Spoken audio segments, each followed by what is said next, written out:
नमस्कार दोस्तों, ये एनसीईआरटी की की कक्षा 9 की पाठ्य पुस्तक है। ठीक है ना। पॉलिटिकल वाली है ना। पॉलिटी की है, राजनीति शास्त्र है, यानी कि पॉलिटिकल की है। दूसरा पार्ट है इसमें। तो चलिए शुरू करते हैं। हर एक फैक्ट को, हर एक लाइन को, और जितने भी क्वेश्चन बन सकते हैं उन सभी को देखेंगे अपन, क्योंकि हर एक लाइन इम्पोर्टेंट है। हर एक लाइन को उठा लिया जाता है और उठा के दे दिया जाता है, चल बताइए, और खालिस्तान दे दिया कि इसका क्या है या फिर ये क्या है। तो चलिए अच्छी तरह से ध्यान से पढ़ते हैं। अध्याय 2, संविधान निर्माण। परिचय। पिछले अध्याय में हमने देखा कि लोकतंत्र में शासक लोग मनमानी करने के लिए आज़ाद नहीं हैं। कुछ बुनियादी नियम हैं जिनका पालन नागरिकों और सरकार दोनों को करना होता है। ऐसे सभी नियमों का सम्मिलित रूप से संविधान कहलाता है। देश का सर्वोच्च कानून होने की हैसियत से संविधान नागरिकों के अधिकार, सरकार की शक्ति और उसके कामकाज के तौर तरीकों का निर्धारण करता है। इस अध्याय में हम लोकतंत्र के संवैधानिक स्वरूप पर कुछ बुनियादी सवाल उठाएंगे। हमें संविधान की जरूरत क्यों होती है, संविधान बनते कैसे हैं, उन्हें कौन बनाता है और किस तरीके से बनाता है, किसी लोकतांत्रिक देश के संविधान को आकार देने वाले मूल्य कौन कौन से हैं, एक बार संविधान बन जाने के बाद क्या हम बाद में बदलती परिस्थितियों के अनुरूप उसमें बदलाव कर सकते हैं। हाल के दिनों में संविधान बनाने के उदाहरण दक्षिण अफ्रीका का है। वहाँ क्या हुआ और दक्षिण अफ्रीका लोगों ने किस तरह अपने संविधान निर्माण के काम को अंजाम दिया। हम इस अध्याय की शुरुआत इसी अनुभव पर गौर करेंगे। इसके बाद हम भारतीय संविधान के निर्माण और उसके पीछे के मौलिक विचारों और मूल्यों की चर्चा करेंगे। देखेंगे कि यह किस तरह नागरिकों के जीवन और सरकार के अच्छे कामकाज के लिए बढ़िया ढांचा उपलब्ध कराता है। दक्षिण अफ्रीका में लोकतांत्रिक संविधान। मैंने गोरों के प्रभुत्व के खिलाफ संघर्ष किया है और मैंने ही अश्वेतों के प्रभुत्व का विरोध किया है। मैंने एक ऐसी लोकतांत्रिक और स्वतंत्र समाज की कामना की है जिसमें सभी लोग पूरे मेल जोल के साथ रहें और सबको समान अवसर उपलब्ध हो। मैं इसी आदर्श के लिए जीवित रहना और इसे पाना चाहता हूँ। अगर ज़रूरत पड़ी तो इस आदर्श के लिए मैं जान देने को तैयार हूँ। नेशनल मंडेला का कथन है ये। मैंने गोरों के प्रभुत्व के खिलाफ संघर्ष किया है और मैंने ही अश्वेतों के प्रभुत्व का विरोध किया है। मैंने एक ऐसे लोकतांत्रिक और स्वतंत्र समाज की कामना की है जिसमें सभी लोग पूरे मेल जोल के साथ रहें और सबको समान अवसर उपलब्ध हो। मैं इसी आदर्श के लिए जीवित रहना और इसे पाना चाहता हूँ और ज़रूरत पड़ी तो इस आदर्श के लिए मैं जान देने को भी तैयार हूँ। नेशनल मंडेला का कथन है, जिन पर दक्षिण अफ्रीका की गोरों की सरकार ने देशद्रोह का मुकदमा चलाया था, उन्हें और 7 अन्य नेताओं को 1964 में देश में रंग भेद के चलने वाली शासन व्यवस्था का विरोध करने के लिए आजीवन कारावास की सज़ा दी गई थी। देशद्रोह। उन्हें और 7 अन्य नेताओं को कब? 1964 में। देश में रंग भेद से चलने वाली शासन व्यवस्था का विरोध करने के लिए आजीवन कारावास की सज़ा दी गई थी। अगले 28 वर्षों तक उन्हें दक्षिण अफ्रीका की सबसे भयावह जेल रोबेन द्वीप में कैद रखा गया था। और रोबेन द्वीप में कैद रखा गया था। रंग भेद के खिलाफ संघर्ष। रंग भेद, एक मिनट, इससे पहले जो रहे हैं उनको देख लेते हैं। जैसे कि ये क्या है? Dangers, native Indians and colours, colours. If you ever enter this premise at a night, you will be listed as missing. Armored guards shoot on Sing dog, double up their coppers. You have been warned. South Africa History Online.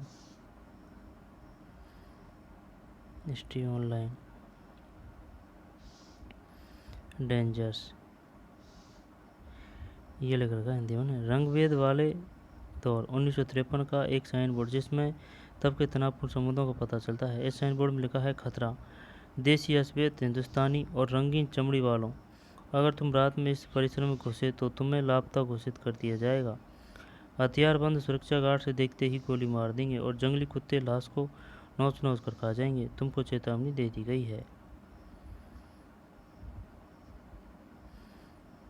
देसी अश्वेत, हिंदुस्तानी और रंगीन चमड़ी वालों।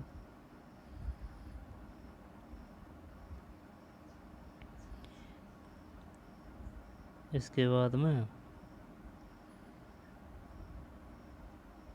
नहीं, यही है रंगभेद के खिलाफ संघर्ष।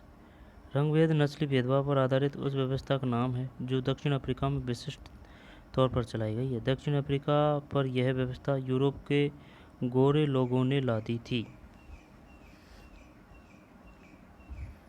गोरे लोगों ने 17वीं और 18वीं सदी में व्यापार करने आई यूरोप की कंपनियों ने दक्षिण अफ्रीका को उसी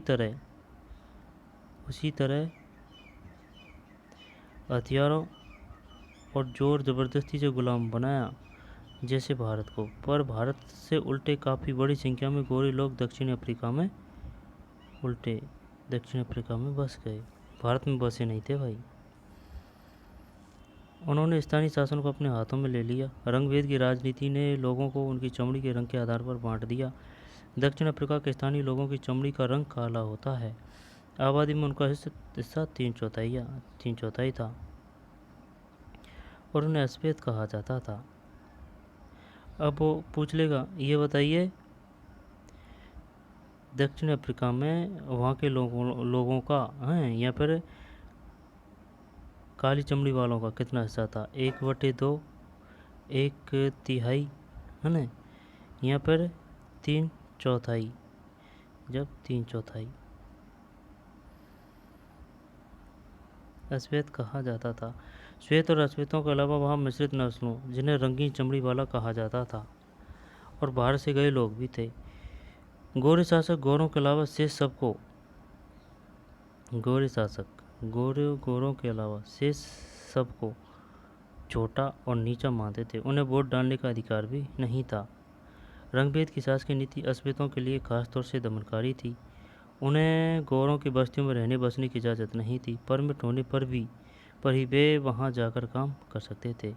रेलगाड़ी, बस, टैक्सी, होटल, अस्पताल, स्कूल और कॉलेज, पुस्तकालय, सिनेमाघर, नाट्यगृह, समुद्र तट, तरणताल है ना, तरणताल यानी कि स्विमिंग पूल मान सकते हैं, और सार्वजनिक शौचालयों तक में गोरों और कालों के लिए एकदम अलग अलग इंतजाम थे।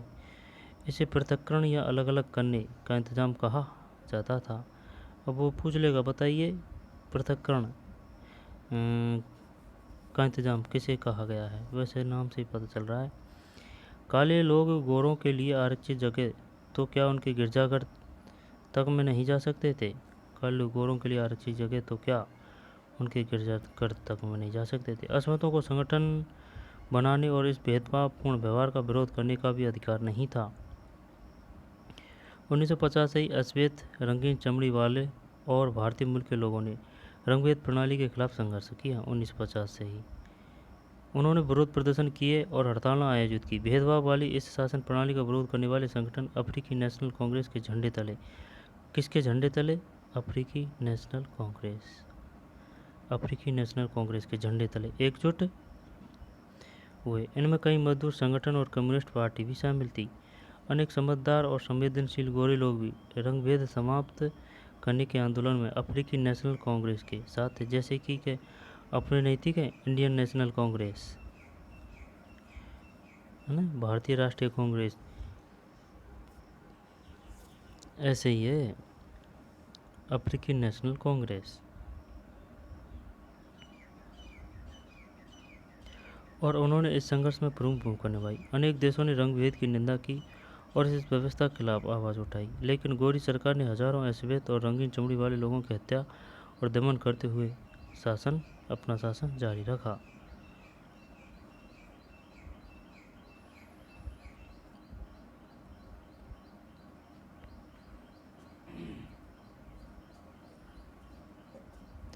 लेकिन गोरी सरकार ने हजारों अश्वेत और रंगीन चमड़ी वाले लोगों की हत्या और दमन करते हुए अपना शासन जारी रखा।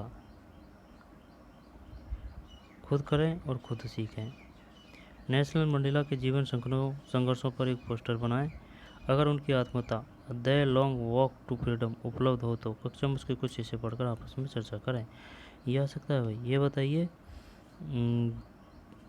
नेशनल मंडेला की निम्न में से कौन सी आत्मकथा है? The long walk to freedom. The long walk to freedom.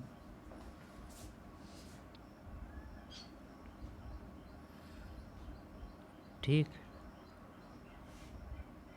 रंगेत भेद के खिलाफ, ये पढ़ लिया अपन ने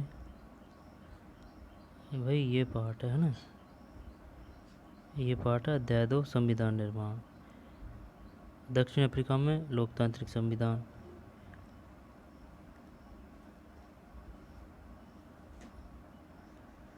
ये क्या लिख रखा है? डरबन समुद्र तट पर अंग्रेजी और अफ्रीकांस और जुलू भाषा में लिखा नोटिस बोर्ड। इस पर लिखा है डरबन नगर, डरबन समुद्र तट, कानून की धारा 37 के तहत इस तट पर नहाने का अधिकार सिर्फ श्वेत नस्ल के लोगों को ही है।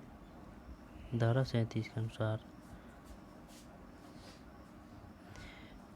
जॉन मेलोनू, Wikipedia, JNU free documents licence. ऐतिहासिक रूप से एक दूसरे के दुश्मन रहे हो। समूह 1 मिनट। नए संविधान की ओर, ये तो पढ़ना है, अभी पढ़ो ना। हाँ,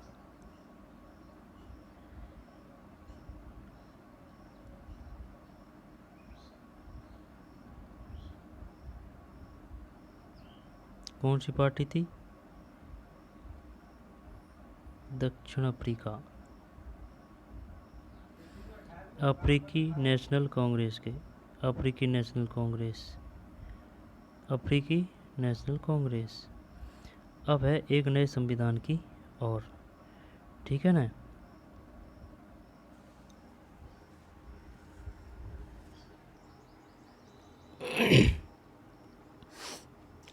ठीक, दोबारा से लेते हैं। एक नए संविधान की ओर।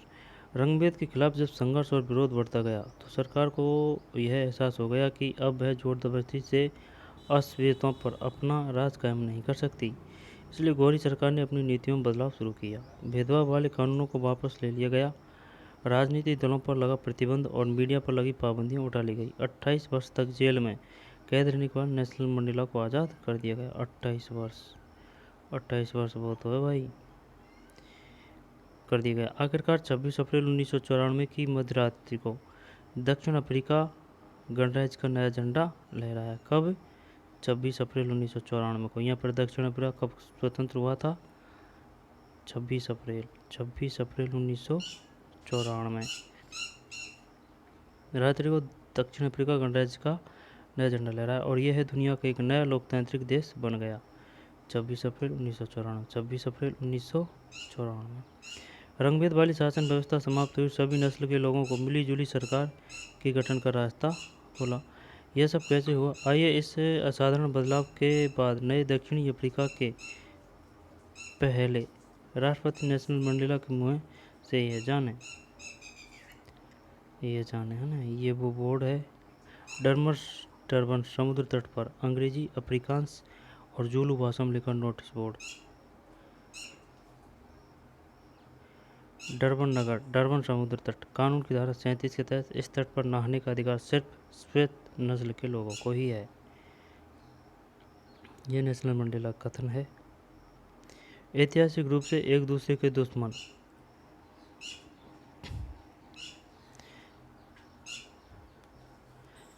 ऐतिहासिक रूप से एक दूसरे के दुश्मन रहे दो। ऐतिहासिक रूप से एक दूसरे के दुश्मन रहे दो समूह रंगभेद वाली शासन व्यवस्था की जगह शांतिपूर्ण ढंग से लोकतांत्रिक व्यवस्था अपनाने पर सहमत हो गए हैं, क्योंकि दोनों को एक दूसरे की मनसाहत पर भरोसा था और वे इसे मानने को तैयार थे। ये मेरी कामना है कि दक्षिण अफ्रीकी लोग कभी भी अच्छाई पर विश्वास करना न छोड़ें और इस बात में आस्था रखें कि मनुष्य जाति पर विश्वास करना ही हमारे लोकतंत्र का आधार है। दोबारा से देखते हैं।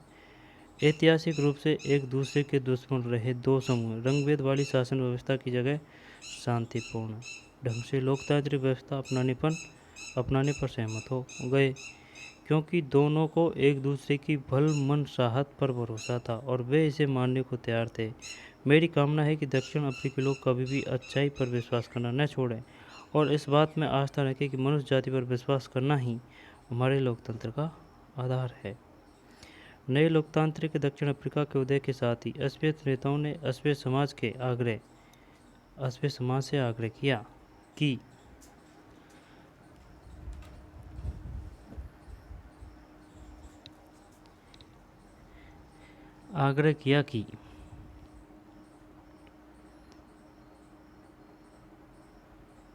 दोबारा से नए लोकतांत्रिक दक्षिण अफ्रीका के उदय के साथ ही अस्पृश्य लोगों ने अस्पृश्य समाज से आग्रह किया कि सत्ता में रहते हुए गोरे लोगों ने जो जुल्म किए थे उन्हें में भूल जाएं और गोरों को माफ़ कर दें। उन्होंने कहा कि आइए अब सभी नस्लों तथा स्त्री पुरुष की समानता, लोकतांत्रिक मूल्यों, सामाजिक न्याय, मानवाधिकारों पर आधारित नए दक्षिण अफ्रीका का निर्माण करें। एक पार्टी ने दमन और नृशंस हत्या के जोर पर शासन किया और दूसरी पार्टी ने आज़ादी की लड़ाई की अगुवाई की थी। नए संविधान के निर्माण के लिए दोनों ही साथ साथ बैठी।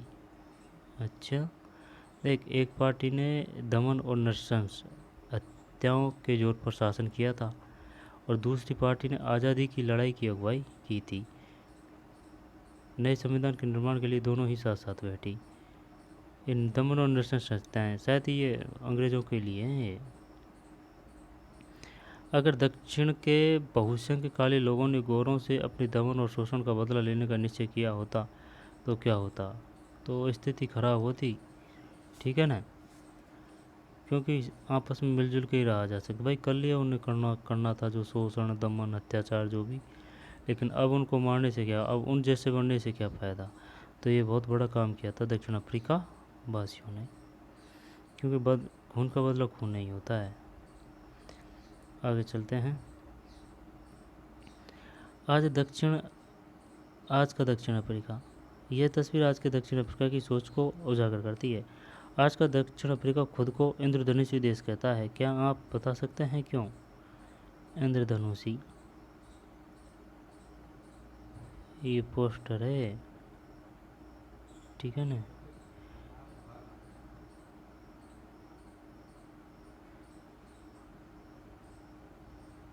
ये फैमिली है, यानी कि डॉक्टर वो माता और बच्चा है उसका ना, ये जोता जा रहा है। और ये पानी की व्यवस्था, और ये शायद कोई क्रिकेट कप है, कोई विजेता खेल। ये कारीगर है, ये कोई उद्योग से है ना। ये हाथी वगैरह है।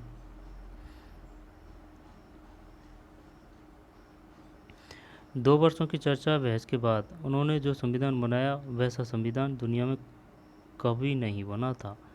2 वर्षों की चर्चा और बहस के बाद, और अपना बना था 2 वर्ष 18 माह हैं, 2 वर्ष 18 माह या 2 वर्ष और 18 दिन हैं, 2 वर्ष 18 माह, कन्फर्म नहीं है यार। 2 वर्षों की चर्चा और बहस के बाद उन्होंने जो संविधान बनाया वैसा अच्छा संविधान कभी नहीं बना था। इस संविधान में नागरिकों को जितने व्यापक अधिकार दिए गए हैं उतने दुनिया के किसी संविधान में नहीं दिए गए। साथ ही उन्होंने यह फैसला भी दिया है कि मुश्किल मामलों के समाधान की कोशिशों में किसी को भी अलग नहीं किया जाएगा और न ही किसी को बुरा या दुष्ट मानकर बर्ताव किया जाएगा। इस बात पर भी सहमति बनी कि पहले जिसने चाहे जो कुछ किया हो, लेकिन अब से हर समस्या के समाधान में सबकी भागीदारी होगी।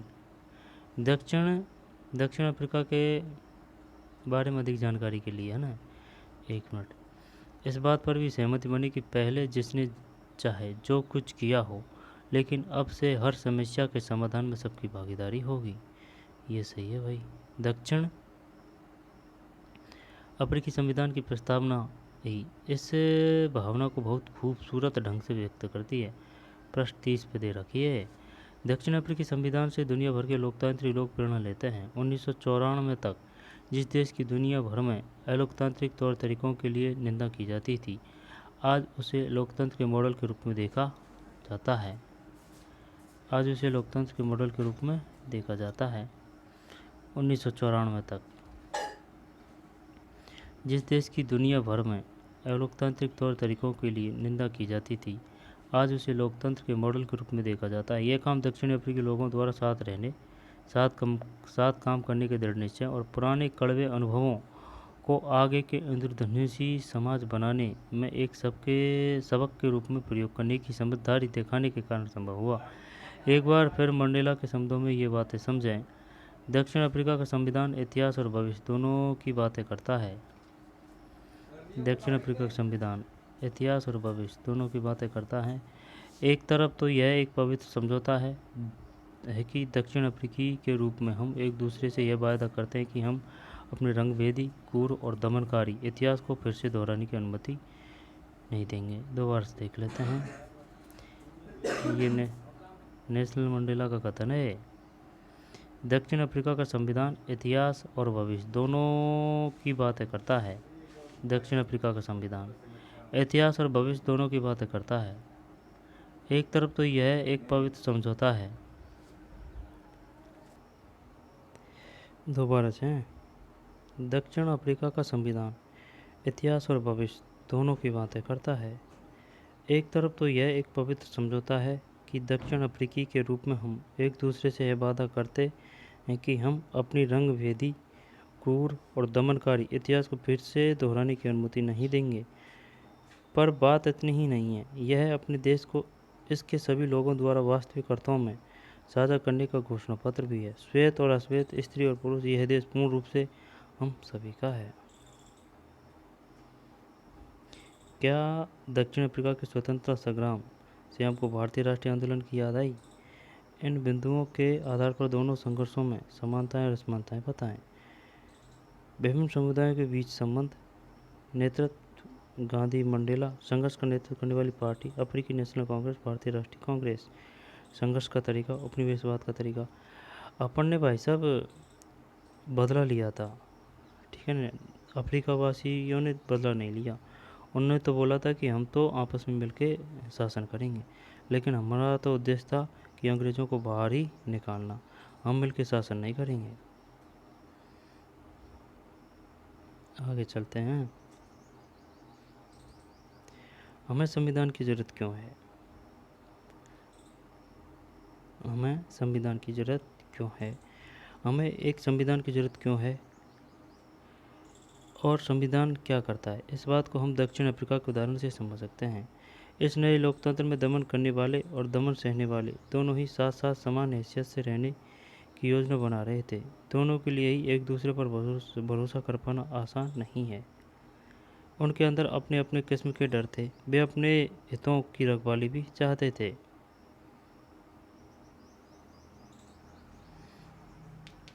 वे अपने हितों की रखवाली भी चाहते थे। बहुसंख्यक अश्वेत इस बात पर चौकस थे कि लोकतंत्र में बहुमत के शासन वाले मूल सिद्धांत से कोई समझौता न हो। उन्हें बहुत सारे सामाजिक और आर्थिक अधिकार चाहिए थे। बात क्या आ रही है? हमें संविधान की जरूरत क्यों है?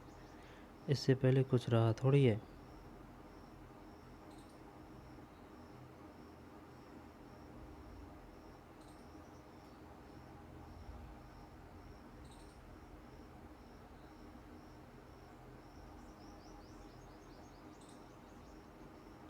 छब्बीस अप्रैल को भी पूछ लेगा वो। 26 अप्रैल 1994।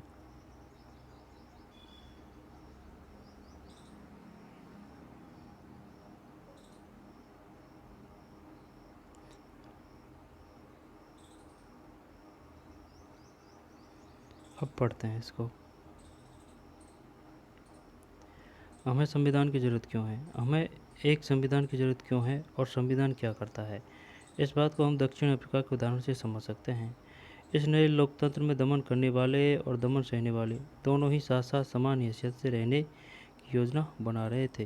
दोनों के लिए ही एक दूसरे पर भरोसा कर पाना आसान नहीं था। उनके अंदर अपने अपने किस्म के डर थे। वे अपने हितों की रखवाली भी चाहते थे। बहुसंख्यक अश्वेत इस बात पर चौकस थे कि लोकतंत्र में बहुमत के शासन वाले मूल सिद्धांत से कोई समझौता न हो। उन्हें बहुत सारे सामाजिक और आर्थिक अधिकार चाहिए थे। हमें एक संविधान की ज़रूरत क्यों है और संविधान क्या करता है, इस बात को हम दक्षिण अफ्रीका के उदाहरण से समझ सकते हैं। इस नए लोकतंत्र में दमन करने वाले और दमन सहने वाले दोनों ही साथ साथ समान हैसियत से रहने की योजना बना रहे थे। हाँ सही है भाई, उन्हें बदला नहीं लिया। दोनों के लिए ही एक दूसरे पर भरोसा कर पाना आसान नहीं था।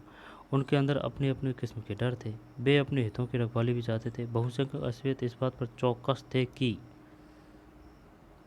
लोकतंत्र में बहुमत से शासन वाले मूल सिद्धांत से कोई समझौता न हो। उन्हें बहुत सारे सामाजिक और आर्थिक अधिकार चाहिए थे। अल्पसंख्यक गौरों को अपनी संपत्ति और अपने विशेष अधिकारों की चिंता थी। लंबे समय तक चली बातचीत के बाद दोनों पक्ष समझौते का रास्ता अपनाने को तैयार हुए।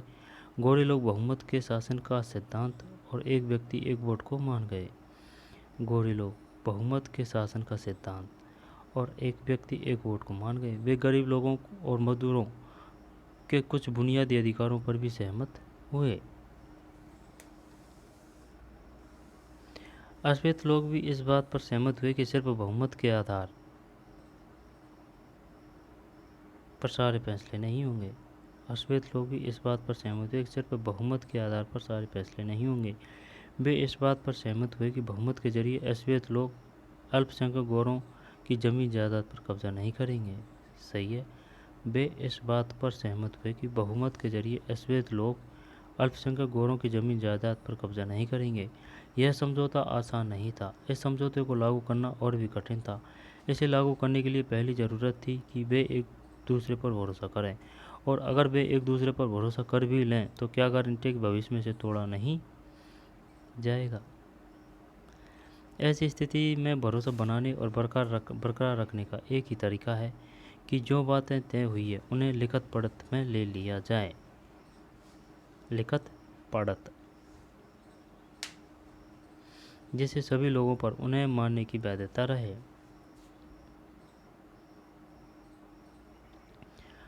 भविष्य में शासकों का चुनाव कैसे होगा, इसके बारे में नियम तय होकर लिखित रूप में आ जाते हैं। चुनी हुई सरकार क्या क्या कर सकती है और क्या क्या नहीं कर सकती, यह भी लिखित रूप में मौजूद होता है। इन्हीं लिखित नियमों में नागरिकों के अधिकार भी होते हैं, पर ये नियम तभी काम करेंगे जब जीतकर आने वाले लोग इन्हें आसानी से और मनमाने ढंग से नहीं बदलें। दक्षिण अफ्रीकी लोगों ने इन चीज़ों का इंतजाम किया। वे कुछ बुनियादी नियमों पर सहमत हुए। वे इस बात पर भी सहमत हुए कि ये नियम सबसे ऊपर होंगे और कोई भी सरकार इनकी उपेक्षा नहीं कर सकती। इन्हीं बुनियादी नियमों के लिखित रूप को संविधान कहते हैं। आई बात समझ में? दक्षिण अफ्रीकी लोगों ने इन्हीं चीज़ों का इंतजाम किया। वे कुछ बुनियादी नियमों पर सहमत हुए। वे इस बात पर भी सहमत हुए कि ये नियम सबसे ऊपर होंगे और कोई भी सरकार इनकी उपेक्षा नहीं कर सकती। इन्हीं बुनियादी नियमों के लिखित रूप को संविधान कहते हैं। संविधान रचना सिर्फ दक्षिण अफ्रीकी की ही खासियत नहीं है, हर देश में अलग अलग समूह के लोग रहते हैं। संविधान रचना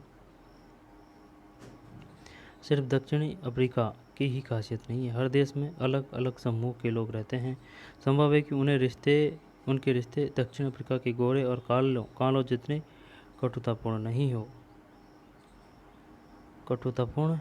नहीं हो, पर दुनिया भर में लोगों के बीच विचारों और हितों में फर्क रहता है। लोकतांत्रिक शासन प्रणाली हो या न हो, पर दुनिया के सभी देशों के ऐसे बुनियादी नियमों की जरूरत होती है।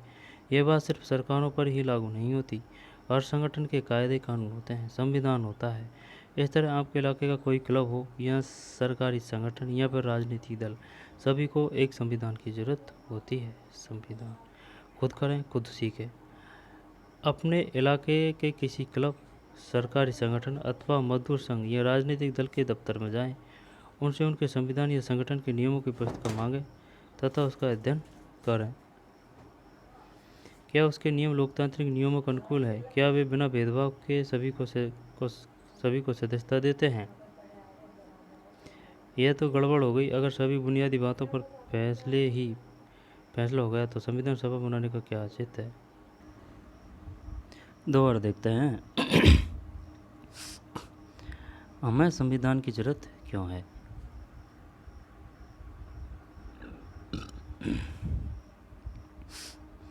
हमें एक संविधान की जरूरत क्यों है? ठीक है भाई, संविधान क्या करता है, इस बात को हम दक्षिण अफ्रीका के उदाहरण से समझ सकते हैं।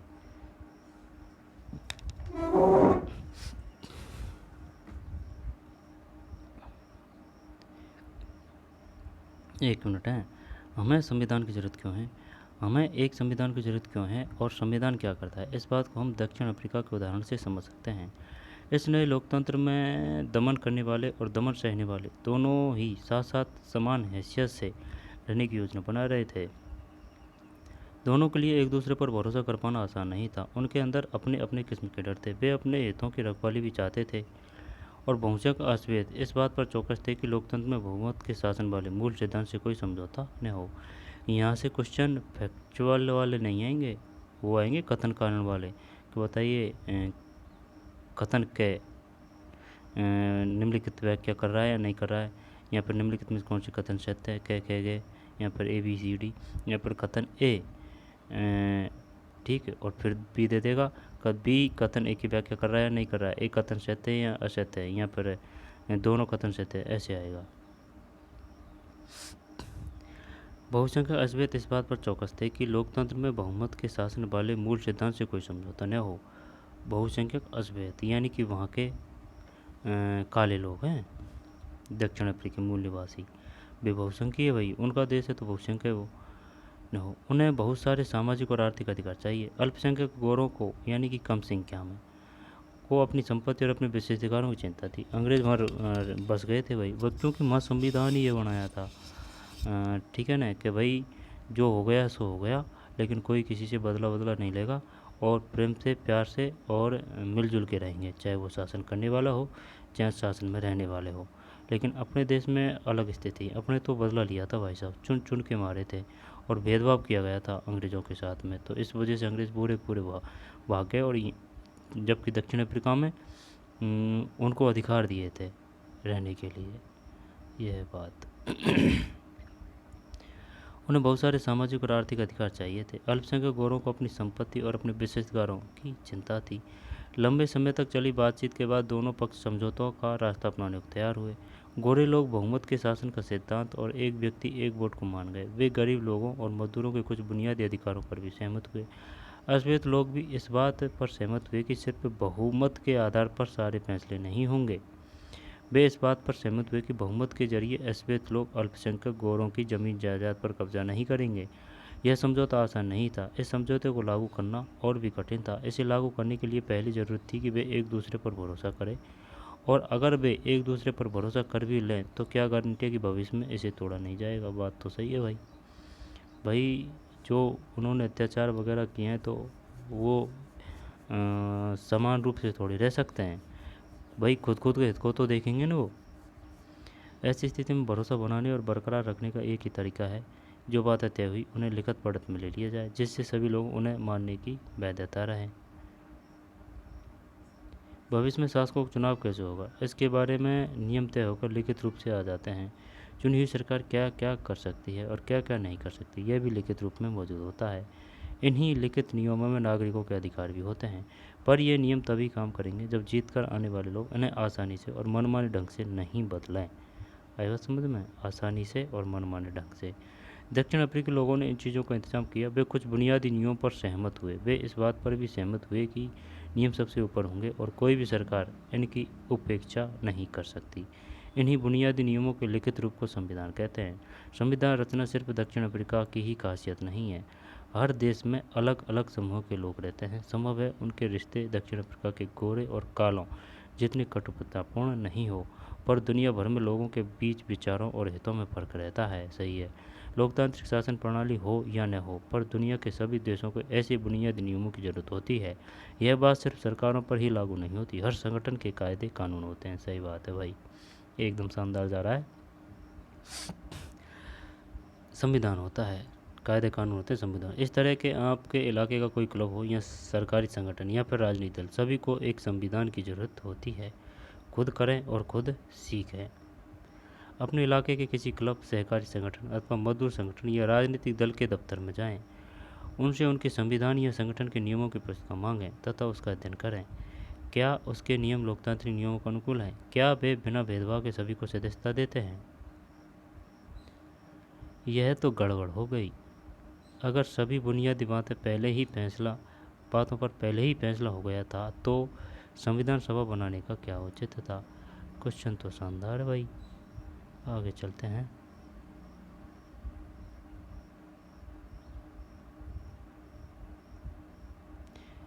ठीक है, कहाँ थे अपन? सभी को एक संविधान की ज़रूरत होती है। संविधान लिखित नियमों की ऐसी किताब है जिसे किसी देश में रहने वाले सभी लोग सामूहिक रूप से मानते हैं। संविधान सर्वोच्च कानून है जिसे किसी क्षेत्र में रहने वाले लोगों, जिन्हें नागरिक कहा जाता है, के बीच के आपसी संबंध तय होने के साथ साथ लोगों और सरकार के बीच के संबंध भी तय होते हैं। संविधान अनेक काम करता है जिनमें ये प्रमुख है। पहला तो ये है, यह साथ रह रहे विभिन्न तरह के लोगों के बीच जरूर भरोसा और सहयोग विकसित करता है।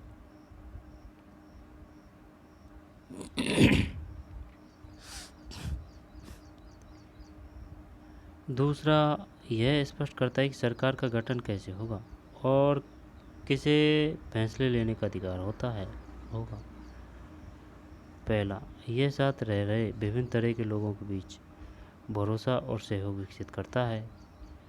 दूसरा, यह स्पष्ट करता है कि सरकार का गठन कैसे होगा। पहला, यह साथ रह रहे विभिन्न तरह के लोगों के बीच जरूरी भरोसा और सहयोग विकसित करता है। दूसरा, यह स्पष्ट करता है कि सरकार का गठन कैसे होगा, किसे फैसले लेने का अधिकार होगा। फैसले शुद्ध है, फैसले, ठीक है ना। फैसले में अपन डायरेक्ट फैसले है ना, फैसले ऐसे लिख देते हैं। फैसले, यहाँ पे बिंदी लग रही है, फैसले, है ना।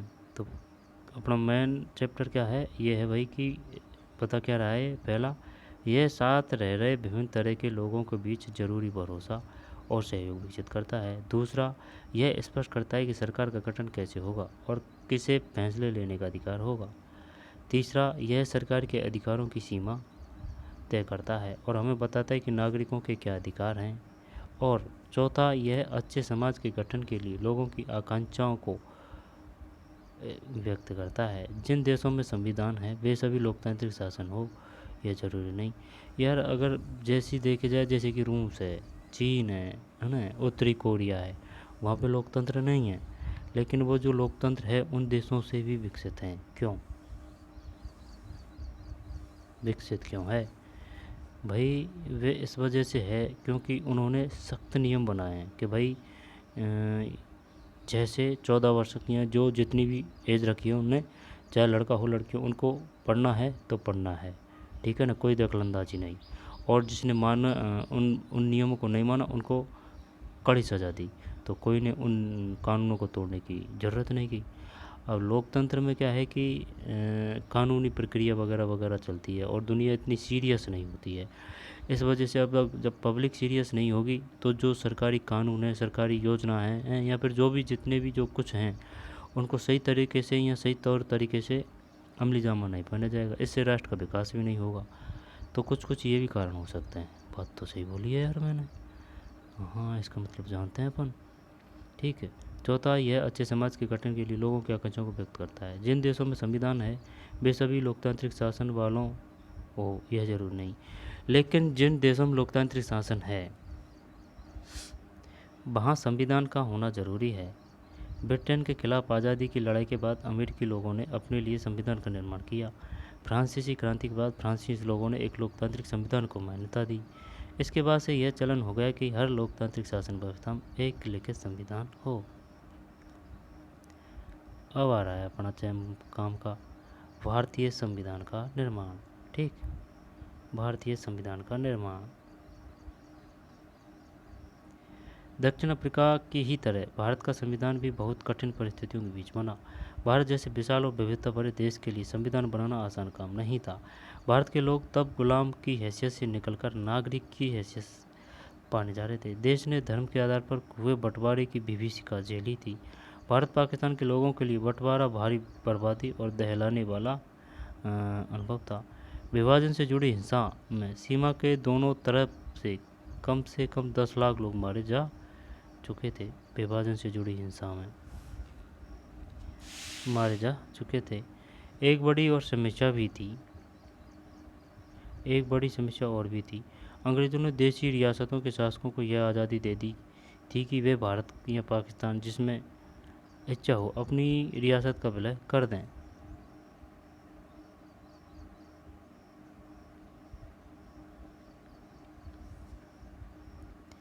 एक बड़ी समस्या और भी थी। अंग्रेज़ों ने देशी रियासतों के शासकों को यह आज़ादी दी थी कि वे भारत या पाकिस्तान जिसमें इच्छा हो अपनी रियासत का विलय कर दें या स्वतंत्र रहें।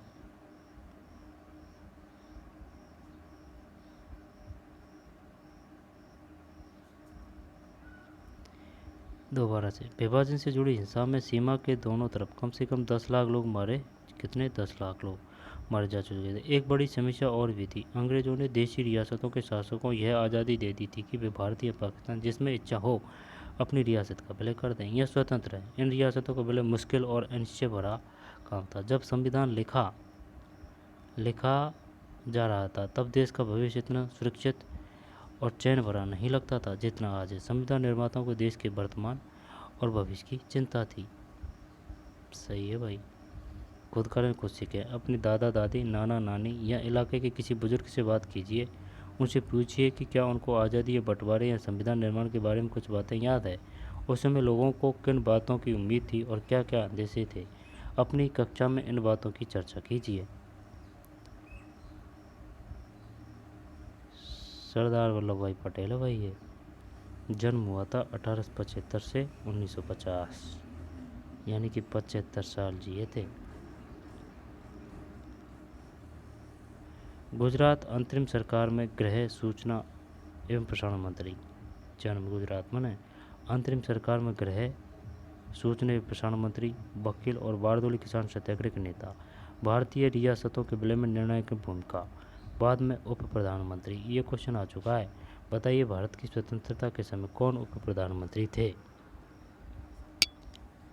सरदार वल्लभ भाई पटेल। और ये भी आ चुका है, बारदोली किसान सत्याग्रह की अध्यक्षता किसने की थी। महात्मा गांधी, सरदार वल्लभ भाई पटेल। बारदोली, सरदार वल्लभ भाई पटेल। 1875 से 1900। जन्म गुजरात, अंतरिम सरकार में गृह, सूचना एवं प्रसारण मंत्री, वकील और बारदोली किसान सत्याग्रह के नेता। भारतीय रियासतों के विलय में निर्णायक भूमिका। बाद में उप प्रधानमंत्री। ठीक है। संविधान निर्माण का रास्ता, इसको तो पीछे पढ़ेंगे, पहले ये भी देख लेते हैं। सरोजिनी नायडू, यानी कि 79 से 49 और ये 75 से 50 है। सरोजिनी नायडू आंध्र प्रदेश, कवयित्री, लेखिका और राजनीतिक कार्यकर्ता। कांग्रेस की अग्रणी महिला नेता। बाद में उत्तर प्रदेश की राज्यपाल।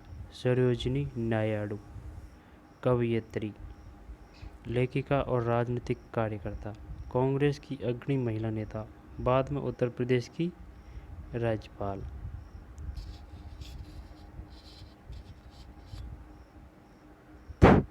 बाद में उत्तर प्रदेश की राज्यपाल।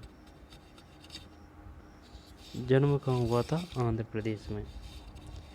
लेखिका भी थी, है ना, राजनीतिक कार्यकर्ता भी थी और कांग्रेस की अग्रणी महिला नेता।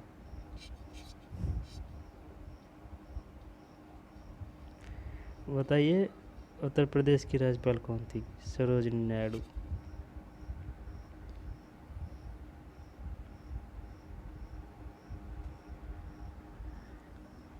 संविधान निर्माण का रास्ता।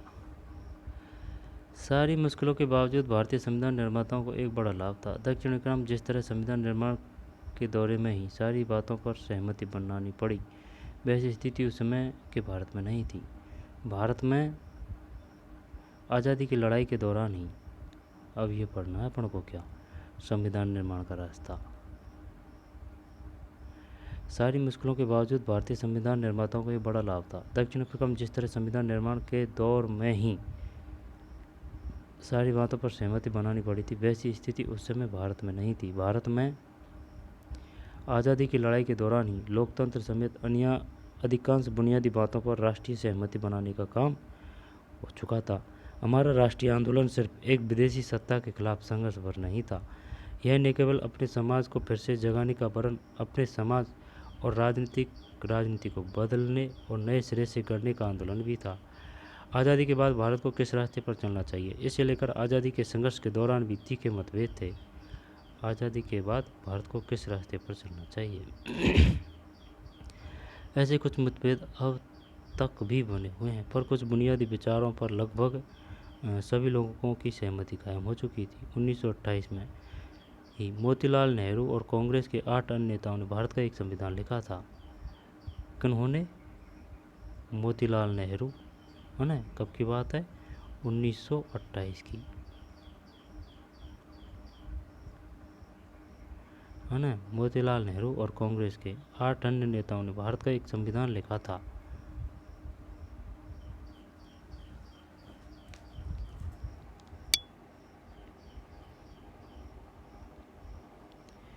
उन्नीस में मोतीलाल नेहरू और कांग्रेस के 8 अन्य नेताओं ने भारत का एक संविधान लिखा था। 1931 में। अब वो क्वेश्चन कैसे देगा? वो ये देगा, बताइए कब। यहाँ पर 1928 में मोतीलाल नेहरू के साथ कांग्रेस के कितने सदस्य थे?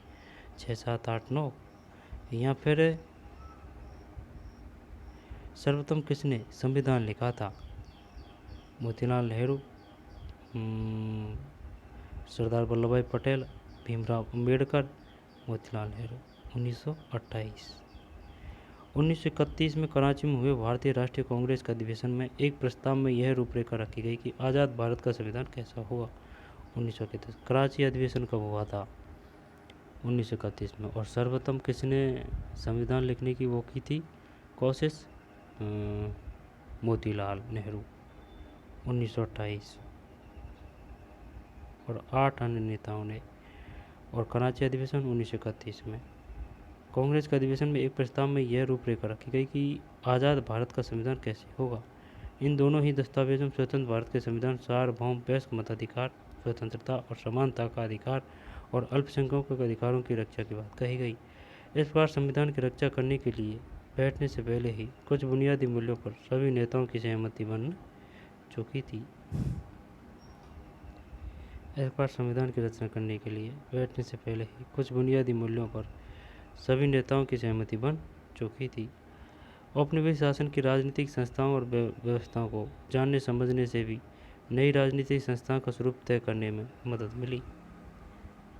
औपनिवेशिक शासन की राजनीतिक संस्थाओं और व्यवस्थाओं को जानने समझने से भी नई राजनीतिक संस्थाओं का स्वरूप तय करने में मदद मिली। अंग्रेजी हुकूमत ने बहुत कम लोगों को वोट का अधिकार दिया था। इसके आधार पर अंग्रेजों ने जिस विधायिका का गठन किया वह बहुत कमज़ोर थी।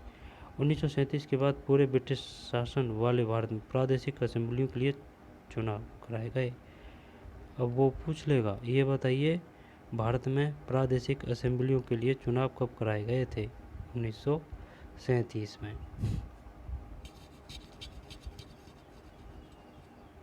1937 में।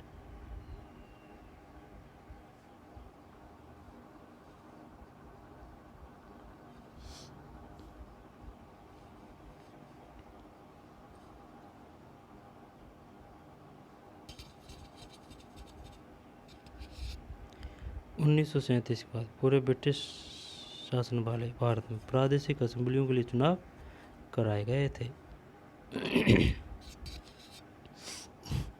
1937 में। किसके लिए? प्रादेशिक असेंबलियों के लिए कराए गए थे। इनमें बनी सरकारें पूरी तरह लोकतांत्रिक नहीं थी, पर विधानसभाओं में जाने और काम करने का अनुभव तब बहुत लाभदायक हुआ, क्योंकि इन्हीं भारतीय लोगों को अपनी संस्थाएं और व्यवस्थाएं बनानी थी और चलाना था। इसी कारण भारतीय संविधान में कई संस्थाओं और व्यवस्थाओं को पुरानी व्यवस्था से लगभग जस का तस अपना लिया गया, जैसे कि 1935 का भारत सरकार का कानून। भाई देखें, औपनिवेशिक शासन की राजनीतिक संस्थाओं और व्यवस्थाओं को जानने समझने से भी नई राजनीतिक संस्थाओं का स्वरूप तय करने में मदद मिली। अंग्रेजी हुकूमत ने बहुत कम लोगों को वोट का अधिकार दिया था। इसके आधार पर अंग्रेज़ों ने जिस विधायिका का गठन किया वह बहुत कमज़ोर थी। अंग्रेज़ों ने 1937 के बाद पूरे ब्रिटिश शासन वाले भारत में प्रादेशिक असेंबलियों के लिए चुनाव कराए गए थे। प्रादेशिक असेंबलियों के लिए चुनाव कब कराए गए थे? 1937 में। 1937 में कौन से चुनाव कराए गए थे? अंग्रेज़ों के माध्यम से। यहाँ पर ब्रिटिश शासनकालीन भारत में प्रादेशिक असेंबलियों पर विधानसभाओं में जाने और काम करने का अनुभव तब बहुत लाभदायक हुआ, क्योंकि इन्हीं भारतीय लोगों को अपनी संस्थाएं और व्यवस्थाएं बनानी थी और चलाना था। इसी कारण भारतीय संविधान में कई संस्थाओं और व्यवस्थाओं को पुरानी व्यवस्था से लगभग जस का तस अपना लिया गया, जैसे कि 1935 का भारत सरकार का कानून। आज़ादी के बाद भारत को स्वरूप को लेकर वर्षों पहले से चले चिंतन और बहसों ने भी काफ़ी लाभ पहुँचाया। हमारे नेताओं में इतना आत्मविश्वास आ गया कि उन्हें बाहर के विचार और अनुभवों को अपनी ज़रूरत के अनुसार अपनाने में कोई हिचक नहीं हुई। हमारे अनेक नेता फ्रांसीसी क्रांति का आदर्शों, ब्रिटेन के संसदीय लोकतंत्र के कामकाज, अमेरिका के अधिकारों की सूची से काफ़ी प्रभावित थे। रूस में हुई समाजवादी क्रांति, वो ये भी पूछ लेता है, बताइए समाजवादी क्रांति हुई थी, यहाँ में रूस में कौन सी क्रांति हुई थी? साम्यवादी, समाजवादी, बोल्शेविक, ठीक है ना, मजदूर दल, लोकतांत्रिक, ऐसे मिलता हूँ नाम देगा वो। समाजवादी क्रांति ने भी अनेक भारतीयों को प्रभावित किया और वे सामाजिक और आर्थिक समता पर आधारित व्यवस्था बनाने की कल्पना करने लगे थे। रूस में हुई समाजवादी क्रांति ने भी अनेक भारतीयों को प्रभावित किया और वे सामाजिक और आर्थिक समता पर आधारित व्यवस्था बनाने की कल्पना करने लगे।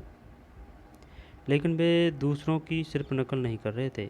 हर कदम पर वे यह सवाल जरूर पूछते कि क्या ये चीज़ें भारत के लिए उपयुक्त होगी। इन सभी चीज़ों ने हमारे संविधान के निर्माण में मदद की।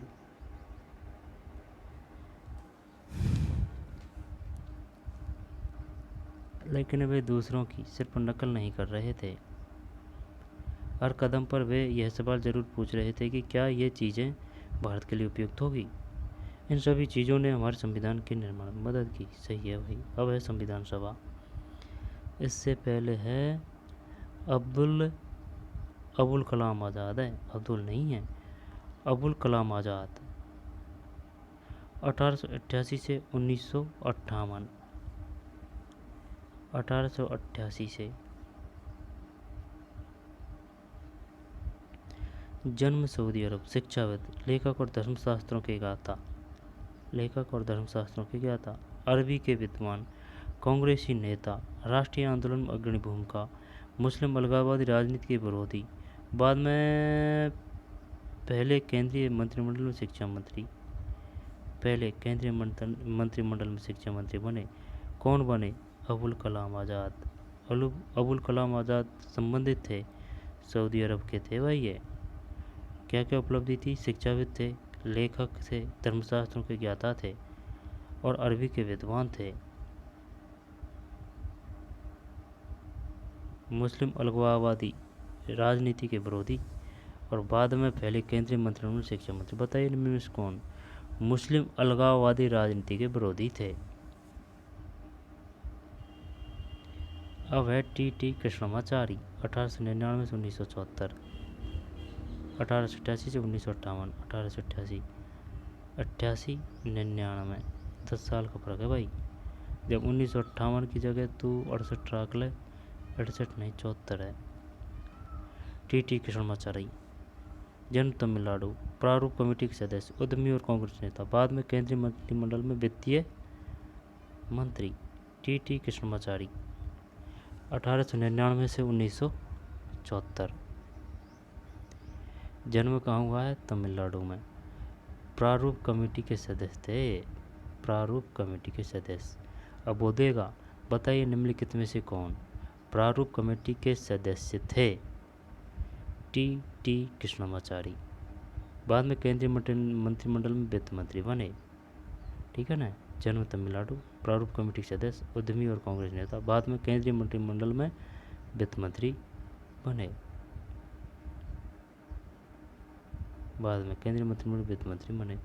अब है संविधान सभा। ठीक, संविधान सभा, ठीक है ना। जब एक तो है कौन? अब्दुल कलाम आज़ाद, 1888 से 1958, मुस्लिम अलगाववादी राजनीति के विरोधी थे, बाद में पहले केंद्रीय मंत्रिमंडल में शिक्षा मंत्री बने। और टी कृष्णमाचारी 1899 से 1974, जन्म तमिलनाडु, प्रारूप कमेटी के सदस्य। बताइए निम्न में से कौन प्रारूप कमेटी के सदस्य थे? टी कृष्णमाचारी, बाद में केंद्रीय मंत्रिमंडल में वित्त मंत्री बने। क्वेश्चन कैसे भी दे देगा वो। बताइए निम्न में से कौन केंद्रीय मंत्रिमंडल में वित्त मंत्री बने थे? टीटी कृष्णमाचारी। और प्रारूप कमेटी के सदस्य टीटी कृष्णमाचारी। और शिक्षा मंत्री अबुल कलाम आज़ाद। और इधर तो कुछ है नहीं है ना, ये संविधान सभा।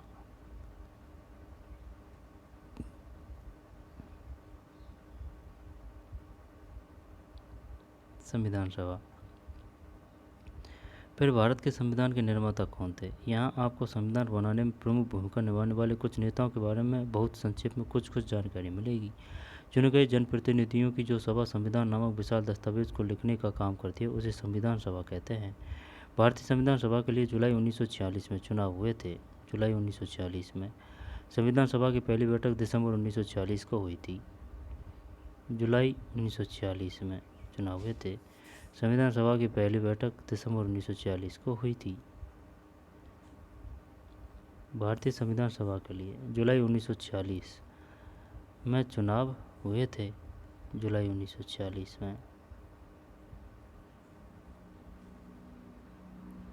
जुलाई 1946 में चुनाव हुए थे। संविधान सभा की पहली बैठक दिसंबर 1946 को हुई थी। भारतीय संविधान सभा के लिए जुलाई 1946 में चुनाव हुए थे। संविधान सभा की पहली बैठक दिसंबर 1946 को हुई थी। भारतीय संविधान सभा के लिए ये क्वेश्चन आ सकता है कि चुनाव हुए थे जुलाई में, अगस्त में, सितंबर में, अक्टूबर में। जुलाई 1946 में। और पहली बैठक कब हुई थी? दिसंबर 1946 में। वो देगा, ऐसे देगा, बताइए भारतीय संविधान की पहली बैठक हुई थी दिसंबर में, जनवरी में, फरवरी में, मार्च में। जब दिसंबर है, एक तो दिसंबर में तो है क्या पहली बैठक, और चुनाव हुए थे जुलाई 1946। जुलाई और दिसंबर। इसके तत्काल बाद देश दो हिस्सों भारत और पाकिस्तान में बंट गए। संविधान सभा भी दो हिस्सों में बंट गई। भारत की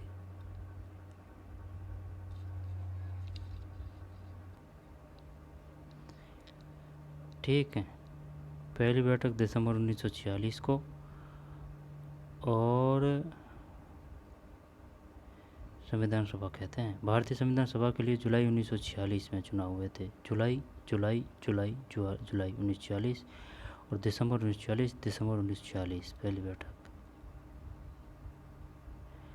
दो हिस्सों में बंट गई। भारत की संविधान सभा और पाकिस्तान की संविधान सभा भारतीय संविधान लिखने वाली सभा में 299 सदस्य थे।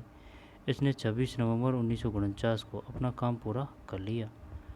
इसने 26 नवंबर 1949 को अपना काम पूरा कर लिया।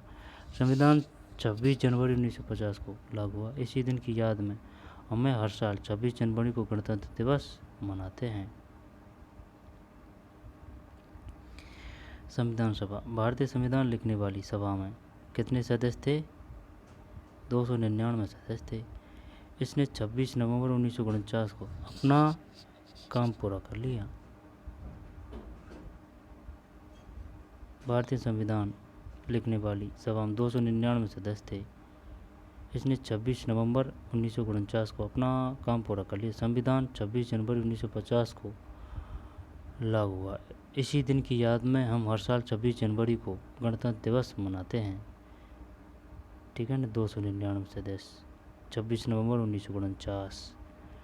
इस सभा द्वारा 50 साल से भी पहले बनाए संविधान को हम क्यों मानते हैं? हमने पहले ही एक कारण का जिक्र किया है। संविधान सिर्फ संविधान सभा के सदस्यों के विचारों को ही व्यक्त नहीं करता, यह अपने समय की व्यापक सहमतियों को व्यक्त करता है। दुनिया के कई देशों में संविधान को फिर से लिखना पड़ा क्योंकि संविधान में दर्ज बुनियादी बातों पर ही वहाँ के सभी सामाजिक समूहों का राजनीतिक दलों की सहमति नहीं थी। कई देशों में संविधान है पर वह कागज़ का टुकड़ा है, किसी भी अन्य किताब की तरह का दस्तावेज भर है, कोई भी उस पर आचरण नहीं करता। पर हमारे संविधान का अनुभव एकदम अलग है। पिछली आधी सदी से ज़्यादा की अवधि में अनेक सामाजिक समूहों ने संविधान के कुछ प्रावधानों पर सवाल उठाए हैं, पर किसी भी बड़े सामाजिक समूह या राजनीतिक दल ने खुद संविधान की वैधता पर सवाल नहीं उठाए। सामाजिक समूह ने संविधान के कुछ प्रावधानों पर सवाल उठाए हैं, पर किसी भी बड़े सामाजिक समूह या राजनीतिक दल ने खुद संविधान की वैधता पर सवाल नहीं उठाया। यह हमारे संविधान की एक असाधारण उपलब्धि है। संविधान को मानने का दूसरा कारण यह है कि संविधान सभा भी भारत के लोगों का ही प्रतिनिधित्व कर रही थी। उस समय सार्वभौम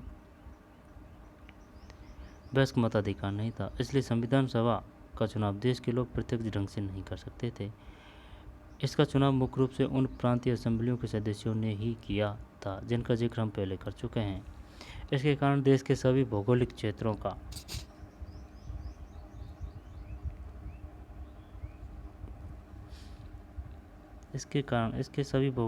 का इसमें उचित प्रतिनिधित्व हो गया था। इस सभा में भारतीय राष्ट्रीय कांग्रेस के सदस्यों का प्रभुत्व था, जिसने राष्ट्रीय कांग्रेस की अगुवाई की थी। पश्चिमी कांग्रेस के अंदर कई राजनीतिक समूह और विचारों के लोग थे। सभा में कई सदस्य ऐसे थे जो कांग्रेस के विचारों से सहमत नहीं थे, है ना भाई। इस सभा में भारतीय राष्ट्रीय कांग्रेस के सदस्यों का प्रभुत्व था, जिसने राष्ट्रीय आंदोलन की अगुवाई की थी। पश्चिमी कांग्रेस के अंदर कई राजनीतिक समूह और विचारों के लोग थे। सभा में कई सदस्य ऐसे थे जो कांग्रेस के विचारों से सहमत नहीं थे। सामाजिक रूप से इस सभा में सभी समूह, जाति, वर्ग, धर्म और पेशों के लोग थे। अगर संविधान सभा का गठन सार्वभौम वयस्क मताधिकार के जरिए हुआ होता तब भी इसका स्वरूप काफ़ी कुछ इसी तरह का होता। मतलब यहाँ से ले लें, इस सभा में भारतीय राष्ट्रीय कांग्रेस के सदस्यों का प्रभुत्व था, जिसने राष्ट्रीय आंदोलन की अगुवाई की थी। पश्चिमी कांग्रेस के अंदर कई राजनीतिक समूह और विचारों के लोग थे। सभा में कई सदस्य ऐसे थे जो कांग्रेस के विचारों से सहमत नहीं थे। सामाजिक रूप से इस सभा में सभी समूह, जाति, वर्ग, धर्म और पेशों के लोग थे। अगर संविधान सभा का गठन सार्वभौम वयस्क मताधिकार के जरिए हुआ होता तब भी इसका स्वरूप काफ़ी कुछ इसी तरह का होता। ठीक है भाई। और अंततः जिस तरह संविधान सभा ने काम किया वह संविधान को एक तरह की पवित्रता और वैधता देता है। पवित्रता, वैधता। संविधान सभा का काम काफ़ी व्यवस्थित, खुला और सर्वसम्मति बनाने के प्रयास पर आधारित था। सबसे पहले कुछ बुनियादी सिद्धांत तय किए गए और उन पर सबकी सहमति बनाई गई। फिर प्रारूप कमेटी के प्रमुख डॉक्टर बी.आर. अम्बेडकर ने चर्चा के लिए एक प्रारूप संविधान बनाया। फिर प्रारूप कमेटी के प्रमुख डॉक्टर बी.आर. अम्बेडकर ने चर्चा के लिए एक प्रारूप संविधान बनाया। फिर प्रारूप कमेटी के प्रमुख डॉक्टर बी.आर. अम्बेडकर ने चर्चा के लिए एक प्रारूप संविधान बनाया।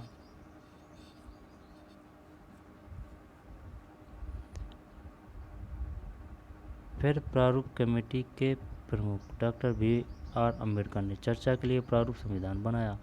संविधान के प्रारूप की प्रत्येक धारा पर कई दौर में चर्चा हुई। 2000 से ज़्यादा संशोधन पर विचार हुआ।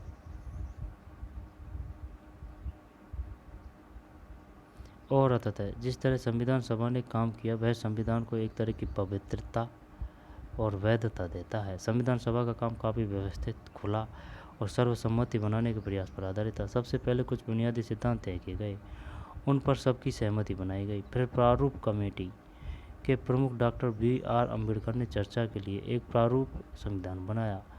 प्रारूप कमेटी के प्रमुख, प्रारूप कमेटी, ड्राफ्टिंग कमेटी या प्रारूप कमेटी, है ना। तो ड्राफ्टिंग डॉ से डॉक्टर भीमराव अम्बेडकर ने।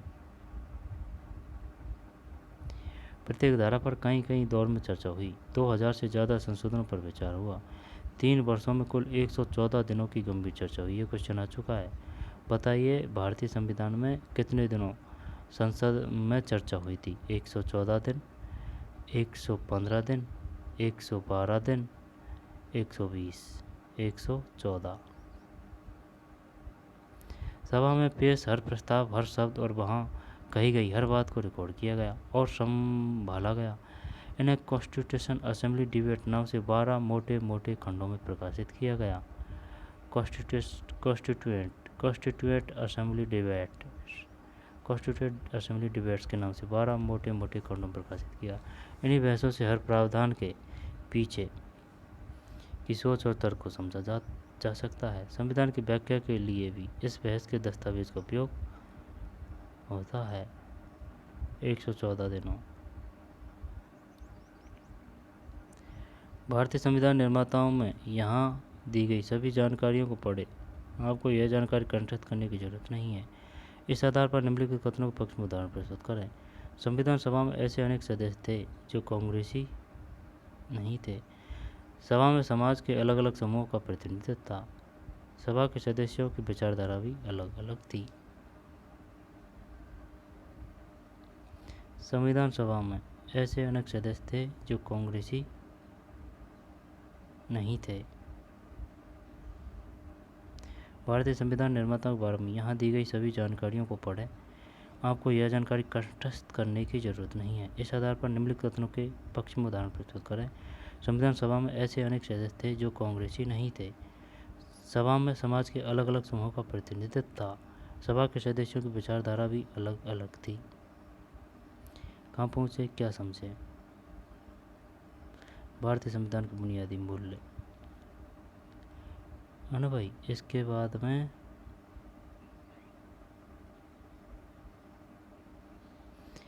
अपने राज्य या इलाके में संविधान सभा में गए ऐसे सदस्य का नाम पता करें जिनका जिक्र यहाँ नहीं किया गया है। उस नेता की तस्वीर जुटाएं, उनका स्केच बनाएं। हमने जिस तरह संक्षेप में कुछ नेताओं के बारे में सूचना दी है, उसी तरह उनके बारे में ब्यौरा दें, यानी नाम, जन्म वर्ष, मृत्यु वर्ष, जन्म स्थान, वर्तमान राजनीतिक सीमाओं के आधार पर राजनीतिक गतिविधियों का सचेत विवरण, संविधान सभा के बाद की भूमिका। अब इसके बाद में जयपाल सिंह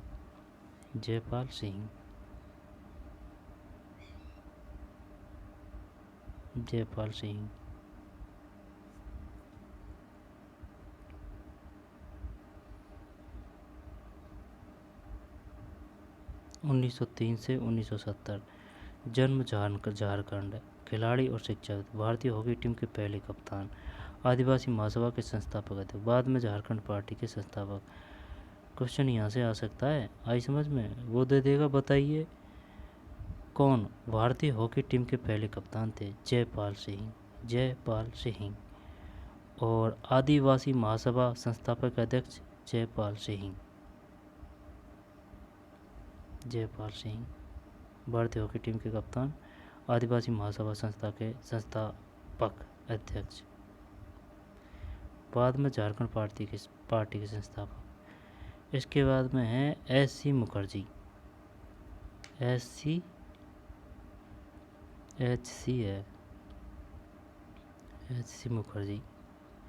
जन्म बंगाल, संविधान सभा के उपाध्यक्ष, प्रसिद्ध लेखक और शिक्षक, कांग्रेसी नेता, ऑल इंडिया क्रिश्चियन काउंसिल और बंगाल विधानसभा के सदस्य, बाद में बंगाल के राज्यपाल।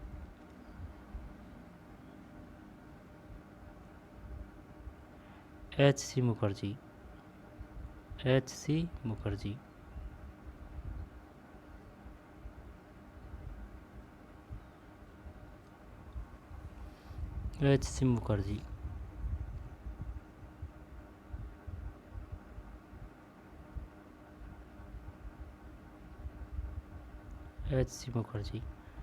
1987 से 1956, जन्म बंगाल, है ना, मुखर्जी बंगाल। संविधान सभा के उपाध्यक्ष, ये आ सकता है भाई, बताइए कौन? अध्यक्ष का तो पता है ना, कौन थे संविधान सभा के अध्यक्ष? राजेंद्र प्रसाद। उपाध्यक्ष एच.सी. मुखर्जी, प्रसिद्ध लेखक और शिक्षाविद, कांग्रेसी नेता, ऑल इंडिया क्रिश्चियन काउंसिल और बंगाल विधानसभा के सदस्य, बाद में बंगाल के राज्यपाल। संविधान सभा के उपाध्यक्ष कौन थे निम्नलिखित में से? एच.सी. मुखर्जी, 1887 से 1956।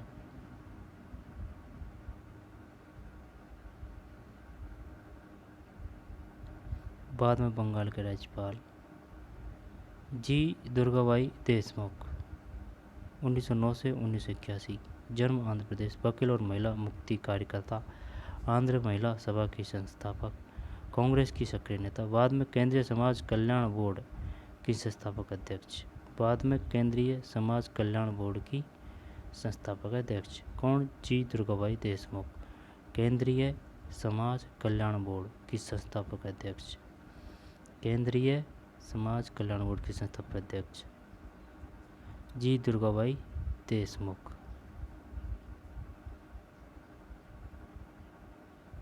एच.सी. Mukherjee All India Christian Council और बंगाल विधानसभा के सदस्य, संविधान सभा के उपाध्यक्ष एस.सी. मुखर्जी, जयपाल सिंह, भारतीय हॉकी टीम के पहली कप्तान। इधर थोड़ी है, इधर नहीं है ना। भारतीय संविधान के बुनियादी मूल्य, अब इसको पढ़ेंगे बाद में, पढ़ें। चलिए मिलते हैं नए वीडियो में, धन्यवाद।